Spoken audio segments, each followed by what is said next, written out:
For you, who are about to embark on a new voyage, Airports of Rome has decided to bestow upon you a gift. Stop, if you will, and listen. A short audio tale about the soul of the city you're about to visit. It's hard to summarize the spirit of a place in just a few minutes, but we've made a humble attempt. Enjoy the pleasure of discovery. Bastia. The soul of Bastia is in the diversity of its natural landscapes.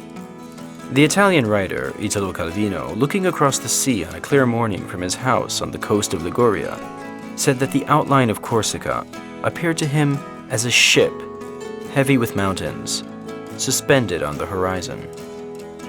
And indeed, Bastia is suspended between the mountains and the beach of Arenella, between the Mediterranean Sea and the harsh inland, between waves and promontories.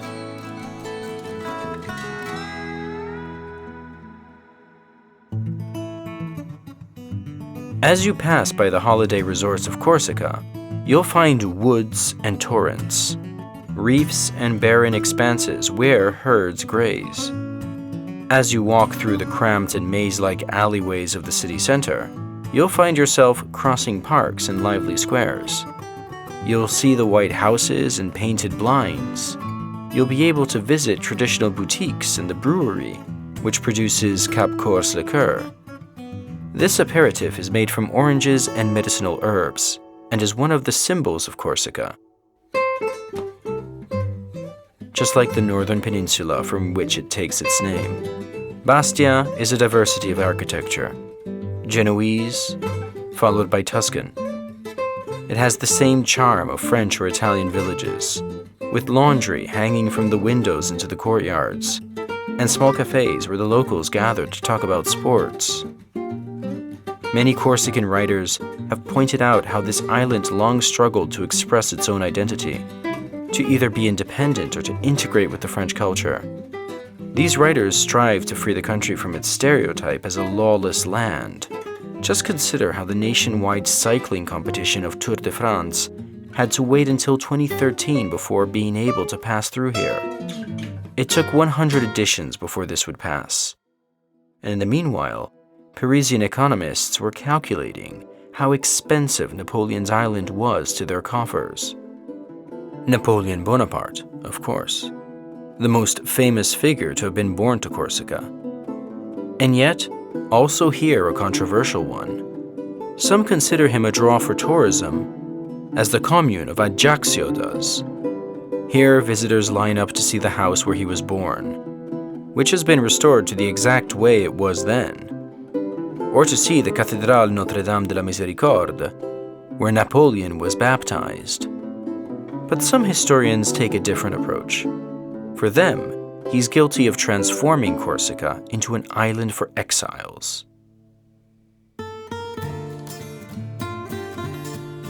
Bastia, in any case, is a sweet escape for every season.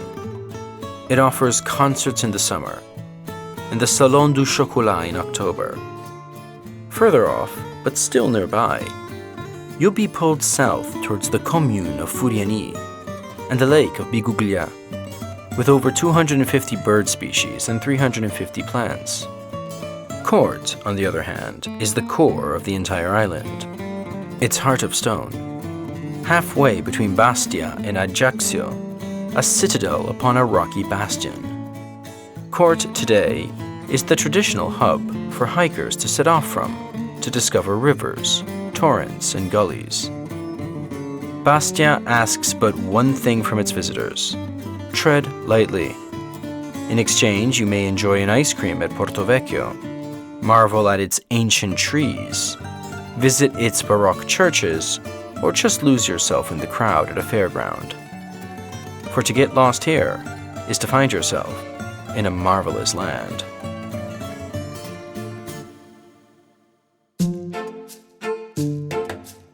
The story you have just listened to was produced by the Airports of Rome in collaboration with Cora Media, working together to promote culture and entertainment at the Leonardo da Vinci Airport in Fiumicino, Rome.